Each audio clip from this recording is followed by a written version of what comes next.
Guys, I have a confession to make. I got epically trolled on by blons. So, as about 3, maybe 4 of you know, I made a video on the Ceemerang recently. A tower in the More mod for BTDX, and if that sounds like a whole bunch of gobbledygook to you, then I'll translate it to fan-made Bloons tower defense game. Either way, I made that video on the tower, and I was quite happy with how it came out. And I wanted to be quite thorough with that video because, well, it said in the patch notes that the update I was playing on was the final update planned for the game, and so I wasn't really expecting there would be more updates. I mean, the More mod seems to be relatively obscure, so I understand that it probably won't be getting updates forever. And so if this was going to be the final update, I may as well be very thorough. May as well make sure that I cover all the little details, because I mean, those little details aren't about a change next update. But you see, this is where Wilmore comes in, the developer of the mod, otherwise known as... They decided to epically prank me by updating the game out of nowhere the day after I made that video. So yeah, everything I said in that video was relevant for about 2 minutes. But in all seriousness, it's not a big deal. It's not like everything got flipped on its head. While there are some things that I'm like, oh man, I wish I could have said that in the video, but it didn't exist when I made that video. Usually I would just pass on this and just say, well, although I did want to be thorough, realistically, I realized that no one's probably using my videos as like a strategy guide where they really need all the details absolutely 100% accurate for BTDX. And if anyone's watching it, it's probably just to learn generally what the game's about. And so I thought, I guess that's fine. But then I have decided I actually do think I have enough to talk about to make a bonus video, because it wasn't just that happened. There are 2 other things that have been nagging me, 2 other little loose ends that I feel deserved a video, but just weren't enough to warrant a video on their own. And now seems like a good time to put them all together into one little bonus video. The first of those loose ends is the game mode we're playing right now, Party Mode. Added in the last update, you know, the one that was the final planned update for the game. It's okay, Wilmore, I forgive you. I forgive you for the mortal sin of giving me free content. Either way, in that update, the main feature that was added was Party Mode, a brand new game mode which was supposed to be essentially a ludicrously punishing difficulty. Essentially, in normal BTDX, you have normal mode, which goes to round 90. You have impossible mode, which only goes to round 75, if I remember correctly. However, all the rounds in impossible mode are completely different, and the difficulty ramps up way faster. Now, normal and impossible, it's mostly just you got a normal mode and a harder mode. Where things really get freaky is nightmare mode, which not only adds so many new balloon types to the game that it practically doubles the count of different balloons in the game and adds a stupid amount of new gimmicks to keep track of. But on top of that, of course, it makes the difficulty curve even more steeply and adds some extremely punishing gimmicks. Party mode is one step further. You see, these 3 difficulties already existed in the original BTDX, but the More mod until this point did not have a game mode of its own, until Party mode came along. And Party mode is just Nightmare mode on steroids. It's Nightmare mode, but with even more gimmicky, unique balloons and even more brutal difficulty ramping. Now, for all the hyping up I'm doing of it, I might be making it look like a bit of a joke in this footage, but I'd like to remind you that not only do I obviously kind of know what I'm doing at this point in this mod, so I'm playing this the right way, and my first attempt at Party mode, when it was first added to the game, I couldn't even get past the first 20 rounds or so without dying because of how hard the early game was, not knowing what I was supposed to be doing. But on top of that, I'm also playing this on one of the easiest maps in the game. If I was actually giving this a go on a more seriously difficult map, I would be getting my ass kicked right now. Either way, Party mode is not only a big addition in the More mod, but I don't even think I even have any footage of me playing Nightmare mode. And I mentioned already, Nightmare mode alone adds so many new balloon types to the game that it's practically an entirely different game at that point. So Party mode adding even more into the fray, it just felt like it was kind of wrong of me to not show some more footage of it, to actually show you what it looks like, because you're only really seeing half the game, I suppose. I just usually stick to normal and impossible mode just because, to be fair, there is so much to keep track of in Nightmare and Party mode that I genuinely forget what some of the balloon types do on a semi-regular basis, and a lot of the time I die out of nowhere just because a balloon has a gimmick I didn't understand or I forgot about, and I'm like, oh fuck. Because of that, obviously, I find playing these modes a little bit stressful, and a lot of times when I'm getting this footage together and I'm already working on the video and I just need footage in the background, I don't necessarily try and play the easiest maps or anything, but I usually don't go out of my way to try something ludicrously difficult. Either way, that's party mode, and that's the game mode we're seeing in the background. So that's the first thing I wanted to cover in this video. The second thing is, what did change about the Ceemerang in this update to warrant me making a follow-up video? Well, not too much. And I'd also like to add, I know I already made a video on the data, but thankfully I don't really have to say much about the data, because the data was practically the only tower in this update to receive basically no changes. I think it got like a cost decrease on one upgrade somewhere, I don't remember where, but other than that, I think it's the same. Now the Ceemerang on the other hand, the Ceemerang received quite a few changes. The left path is the one that seems to be touched the least. It seems like, if I remember correctly, I'm obviously going off the top of my head, I don't actually have the patch notes in front of me, even though I read them earlier. If I remember correctly, the only thing that's really different is that Moab Domination's ability got buffed, so I think it throws more knockback Kylies now, so that it feels like a bit more impactful. The middle path unfortunately got the cost of its AIB and ARB squared increased, so shit, maybe I shouldn't have said it was so good in that video, so it didn't get nerfed. But in compensation, the 5th tier upgrade, the Ceemerang Lord, in that video I said that the Ceemerang Lord kind of disappoints me, because it is cool and it is like on an upgrade path I love, but the main problem is that by the time you have the AIB squared, you already have such ludicrously good group balloon defense that you don't need more of it. Like, if you have one AIB squared, you never have to worry about a non-Moab class balloon for the rest of the game most of the time. And so what's the point in spending nearly 10,000 on getting another 5th tier, like the next upgrade across, and all it does is give you even more group damage, but it still can't even deal with Moabs. It's like, you know, kind of pathetic. In response, the Ceemerang Lord has been given some buffs to its Moab damage, and I haven't tested it out, but from what I understand looking at the patch notes, it seems like now it's supposed to sort of be a buff conduit, where you can give it damage buffs, and the tick rate, the overtime damage while the spinning Ceemerangs are touching the Moab, will make it much better against Moab class balloons, and actually like a feasible 5th tier to get. Although there is a hard limit of not being able to make the Ceemerangs do more than 5 damage per tick. Apparently, otherwise you could reach like stupidly high damage numbers, which I suppose I could see that being possible. However, the path that received the most significant changes is the right path, the Nomad path. First to start, great change right off the bat. The Nomad now gets the ability to have full manual control with a right click, even from the first upgrade, whereas before you had to get better boomerangs to get manual control. And I think this is a great change, because I already think that better boomerangs is the most powerful upgrade on that path, and I felt like adding manual control to that upgrade was kind of unnecessary. I understand why they probably thought to do it at first, but just in total, I feel like all the power of the right path was stuck inside better boomerangs. And so it kind of felt like there wasn't that much point in having a Nomad that wasn't better boomerangs, or getting an MX Sand Chimp instead of a better boomerangs. You know, I just felt like better boomerangs was the only upgrade you wanted on that path. Not that the Nomad was bad, but just better boomerangs is better.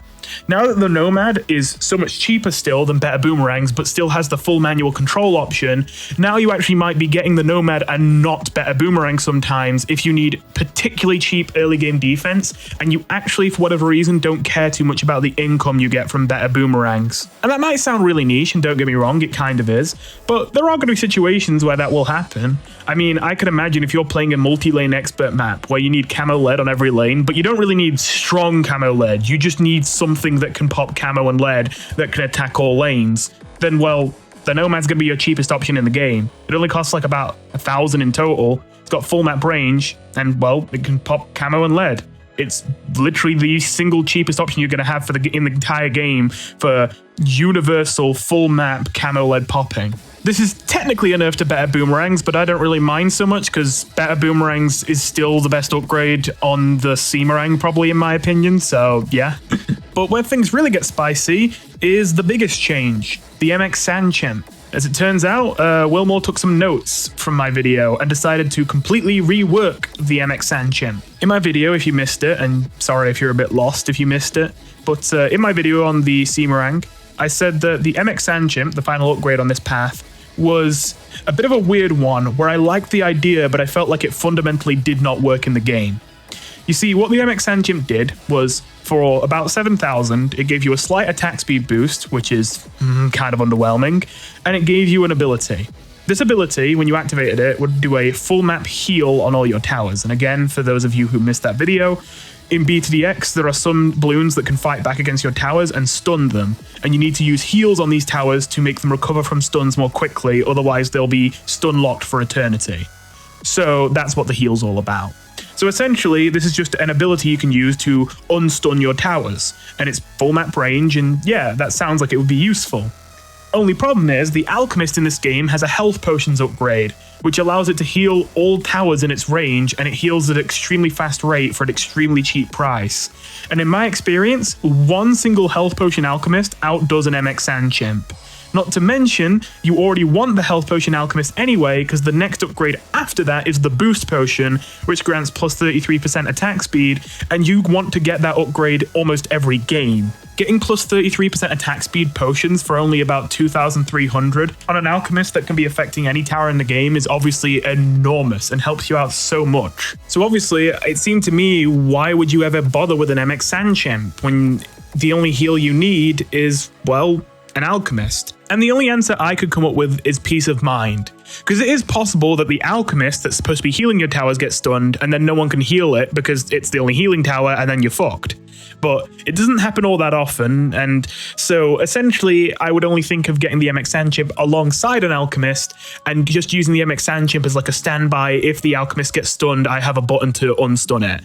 But other than that, yeah, I just felt like the MX Sand Chimp was really overpriced for what it did. Now, I do have a light criticism here, and that is I'm not necessarily unhappy that the MX Sand Chimp got reworked, but I did say in my video that like I kind of feel like it's not the MX Sand Chimp's fault, that it's more the fault of the game that stuns are so easily answered, and these more expensive towers in the game that heal stun are basically useless in my opinion. And a good example of that is the fact that the More mod literally adds a tower called the Heal Station, whose sole purpose is to heal towers or prevent them from being stunned. And that entire tower just feels entirely useless to me because the Alchemist exists.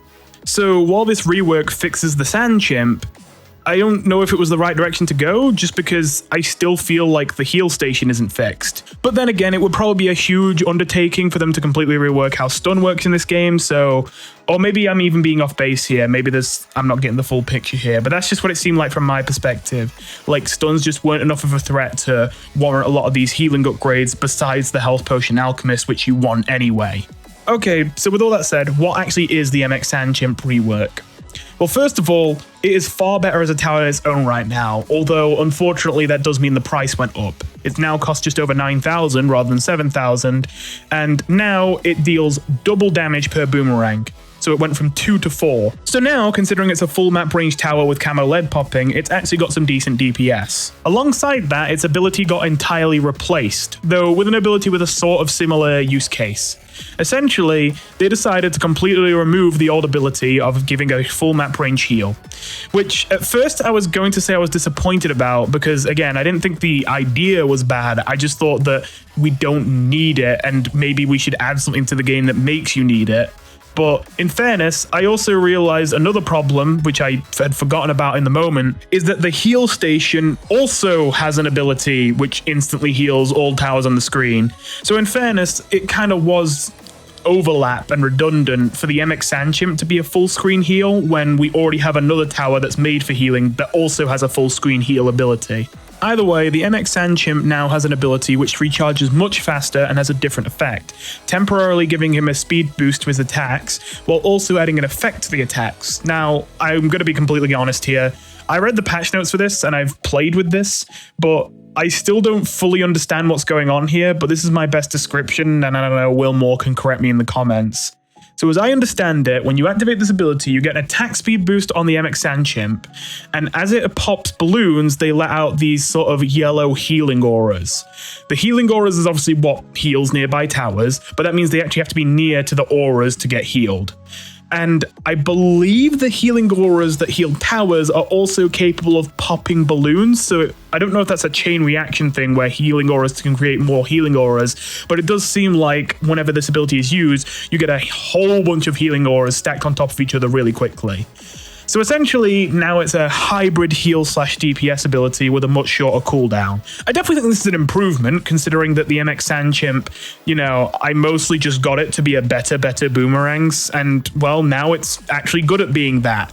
And I definitely think that the ability, while it could be seen as basic by some, the fact that it comes back a lot faster means it feels a lot better to use, and it's got a lot more general use case. I like it overall. But yeah, I still just think the heal side is niche, and again, I don't think that's the tower's fault. I just think it's the stun it doesn't present itself as enough of a threat for me to feel the need to get it. That being said, that brings us to probably the most substantive part of the video that I need to cover.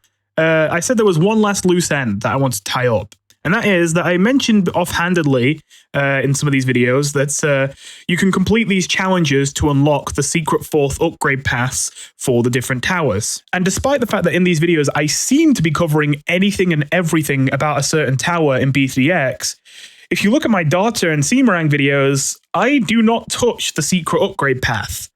Why is that? Well, the answer may shock you. Because I didn't have them. Yeah, so it's difficult to get these secret upgrade paths, actually. Surprise! They're actually not easy to get. So, as I said, in BTDX, to get the secret upgrade pass for every tower, you have to complete a little challenge unique to that tower where you have to take down one of the game's bosses on a certain map, sometimes with special gimmicks, that you have to do it with just the tower that the challenge is for. So, and yes, by the way, there is a challenge where you have to use nothing but banana farms to take down a boss. And I may or may not have thought that the trick there was to use the banana farm that gives you lives to farm enough lives to never die, and eventually the game would just end and you would win. And then I made it like an hour into that fucking game before I finally ran out of lives. And then I later found out that you can just buy spike piles and spam them, and that's how you beat the boss. And once I figured that out, I realized the challenge is actually stupidly easy. And I didn't have to spend hours like building a stupidly optimized life farm. Anyway, either way, yeah, these challenges gatekeep you from being able to unlock the final upgrades. Not to mention, even once you beat these challenges, it requires a lot of resources to unlock these upgrades. You earn bloom points by playing this game, which is another resource alongside monkey money, which is used to unlock upgrades. And you need a lot of bloom points to unlock secret path upgrades. Now, I have the majority of the secret path upgrades for the vanilla towers in the game, and that's because while the challenges are still, well, challenging to some extent for most of the towers in the vanilla game, they're definitely easier. A lot of them I would describe less as actual difficult challenges and more as sort of like puzzles where you first go into them and you're like, what the hell am I supposed to do? But then you think about it a bit and look at the upgrades you have and you're like, oh, right, that. And then usually it's easy once you do whatever that is. However, there is a noticeable difference in difficulty moving from the vanilla game's challenges to unlock the secret upgrade paths to the more mods challenges. Jesus Christ, these fucking challenges. They are all brutally difficult, and you will probably be stuck on them for fucking hours before you unlock the secret upgrade paths. And one of the worst parts was that, well, I probably spent longer on the Data and Ceemerang challenge than any other one of these challenges. I had to beat this challenge to unlock the secret path for those two towers, and because they were the first towers in the mod, I thought that their challenge was probably the one I was supposed to tackle first. As well as that, while it felt ludicrously difficult, I also thought surely I'd have to figure something out at some point. I mean, you're only allowed to use the Data and the Ceemerang, no tricks. You just have to beat a boss on blons. And I mean, you've only got 6 upgrade paths to work with. There's only so much you can physically do here. So it just felt like, surely I've got to be able to figure out something here that'll work. Surely this has got to be possible somehow. And I may have spent multiple hours across multiple days constantly resetting this challenge, optimizing it to fucking back, just trying to find the way to make the most possible money with better boomerangs by the time the boss came, and then try and DPS it down as hard as fucking possible and just play with ludicrous levels of optimization, and I still couldn't beat it. I was tearing my hair out. I was about to give up. I finally decided to ask Wilmore at the same time this update came out, hey, is that challenge like definitely possible. So, funny story. There's a reason why, after hours and hours and hours of attempts, the best I could get was getting the boss down to like 40% of their health before I died. And that is because the update that I was playing on before this newest update nerfed the data severely. And due to those nerfs, the challenge was now impossible. This whole time, the challenge I was trying to beat to unlock the secret upgrade path was literally impossible. I wasn't insane or bad. It was just literally not possible. So yeah, I was a wee bit miffed about that. But thankfully, while they didn't revert the nerfs to the data in this update, since I wouldn't know, but apparently before those nerfs it was fucking insane, they did decide to make the challenge possible by increasing the amount of lives you're given in the challenge, which actually makes it possible to beat. And it was nice to see that at least in the end, all my effort paid off, because I did beat the challenge on my first attempt as soon as I had that life increase, which means I now have access to the secret paths for the Ceemerang and the Data Monkey. And so that's what you're seeing here, me showing off essentially just souped up versions of these two secret path upgrades. Now, I will tell you what these things are, or at least what they seem to be, because some of them are really weird and I don't get the best description of what they do, and again, this game doesn't have a wiki, so I can't exactly just look it up. And of course, because this is a bonus video, I'm not going to be quite as thorough as I am with the, real videos. But either way, the secret path for the data is the original Starwalker monkey. This is weird, but essentially it turns the tower into a multi-projectile firing tack shooter thing that has some targeted and some non-targeted attacks, and attacks really fast. It's weird. The best way I could put this is extremely high, just general DPS, good against group balloons, good against single target, just doesn't have many weaknesses. The only thing that's a little bit sketchy about it is because so much of its damage isn't targeted. Sometimes if it just shoots at an inconvenient time or whatever, it can be a little bit leaky. So I wouldn't use it as your solo defense, at least not at third tier. But yeah, it's there. The DPS on this thing is impressive for the cost. I do think this is generally a pretty good upgrade. The fourth tier upgrade right after it, though, is where the tower really starts getting crazy, in my opinion, because holy shit, this just melts everything that touches it. It adds an absolutely ludicrous amount of projectiles to it, and I think it even adds the ice shards explosion from the ice tower to the effect of the tower, which means that now it is just the death of all group balloons. It already had good group balloon damage, and now it's not only dealing good group balloon damage, but exponentially getting more and more group balloon damage the more balloons there are, because that means more ice shards explosions. And the fifth tier upgrade, while gimmicky, I like quite a lot. At first I was kind of baffled. I thought it was just going to be a stupidly fast attacking upgrade when I saw the description, but then when I went to buy it, I saw this fifth tier upgrade only cost 200 and got really confused. I bought it and the tower looked exactly the same, except there was a ×1 above it. As it turns out, this upgrade is stackable. Essentially, this is just an upgrade you can buy up to 9 times that gets exponentially more expensive the more times you buy it, which just adds more and more and more attack speed bonuses onto the already existing 4th tier. To some people, this might seem like a cop-out, but I'm not gonna lie, I thought this was pretty cool.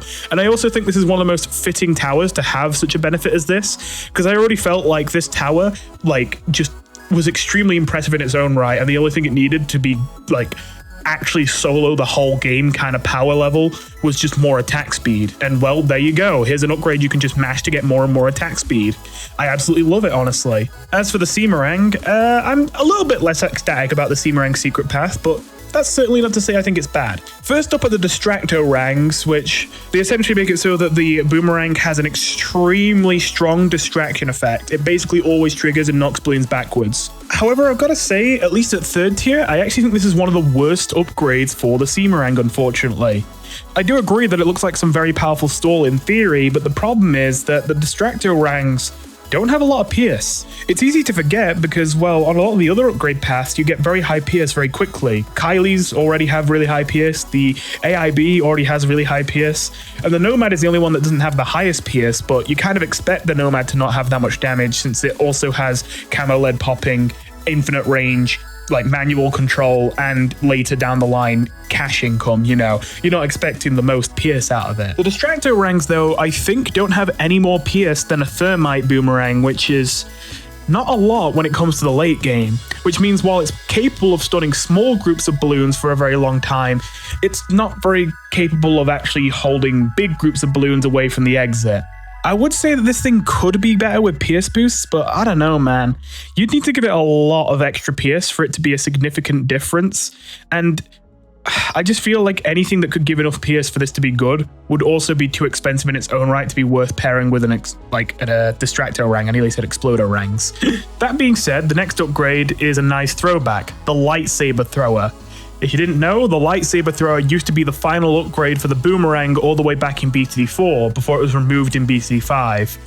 Not sure, but I would take a shot in the dark and guess that maybe they were just that paranoid about getting sued or something because Star Wars reference. But yeah, in BTD4, in fairness, as cool as the Lightsaber Thrower was and as sad as I was to see it go, it was basically just an even higher pierce boomerang than the Glaive.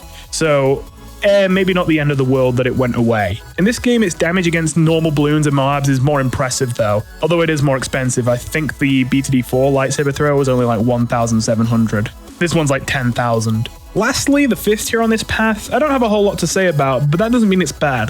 The fifth tier in this path basically just soups up the lightsabers to stupidly power proportions. And once you get this upgrade, while it does cost nearly 50,000, it's basically GG. Like, that's just it.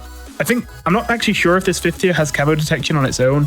If it doesn't, then I suppose you'd have to give it camo detection, but other than that, the game's over when you get this. Like, this tower just solos zombies in huge clumps, solos just about any balloon in the game on its own. Basically, it's never going to get pierce capped, attacks super fast, it's just good against everything, it just doesn't have a weakness effectively. So essentially, when you get this, it's a GG. And don't get me wrong, it does cost like 50,000, so I suppose you could say, well yeah, I would fucking hope it's a GG if you spent that much money on it. But at the same time, I kind of wonder if this might actually be a really powerful tower. Just because, like, it is just a all-in-one package. You win the game if you have this. And, like, don't get me wrong, again, 50,000, just under 50,000 is not a small amount of money. But it's also not, like, stupidly expensive for a tower of such ludicrous power. Like even the Ultra Monkey, which is supposed to be this mod's sort of souped up Super Monkey, which is even stronger, but you're only allowed to have one of them at a time instead of the Super Monkey, which obviously you can always place more. Even the Ultra Monkey, a lot of its upgrades either cost more than 50,000, or if they cost less, they aren't quite a GG. They are really powerful, but they're genuinely some things they could lose to in extreme situations. Whereas this just seems like, well, game over once you get it. So while it is ludicrously expensive, I kind of wonder if maybe it is good. Then again, the Apache already is nearly a GG, and that's an infinite range camo lead popping tower that costs about 20,000, and getting 2 Apaches, that's usually enough to make it an actual GG. Though I suppose in that situation, I'm thinking of just normal mode, where the worst you have to worry about is zongs.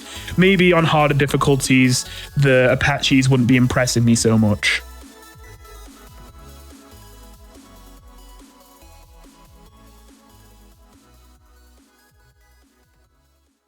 Wait! Don't stop watching yet, because I added this little bonus bit onto the end. This is being recorded much later.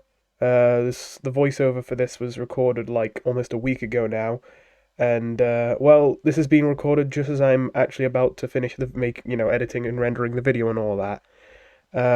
I have been sick, real sick, all week, and cooped up in my room, which means there's been nothing better for me to do but make Bloons TDX my fucking life. And so, for that reason, I feel like I have a lot more experience and I'm a lot more well-informed than I was when I first made this video already, because I've spent way too many hours on this game in the past few days. So yeah, I don't really take back much that I said in this video, but a couple things have happened, and that I want to bring up before I finish the video that I didn't mention in the original voiceover. First of all, another update has come out ever since I recorded that voiceover, and this one came mostly because I had pointed out a few bugs and balance concerns with the game to Will more, now that I've basically devoted myself to trying to really figure out how good I think literally every upgrade in this game is. An undertaking I knew would be a big one, but I really did not understand how many fucking upgrades there really were in this game. This is all because I plan to make a tier list of every fucking upgrade in the entire game.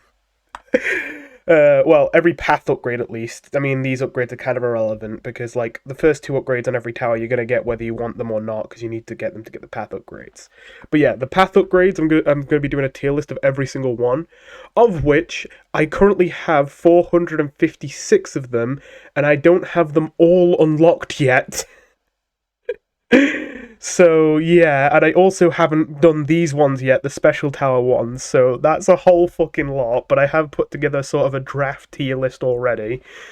Holy shit, man. Anyway, so I've done that. Other than that, the most recent update, well, it didn't do a whole bunch to completely flip everything on its head.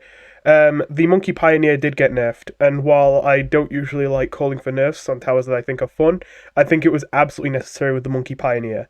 I mean, already in this video, I probably made it clear it was insanely powerful, but I still don't understand just how stupid powerful this was. These things could basically solo every single game mode in the game most of the time with minimal support or help.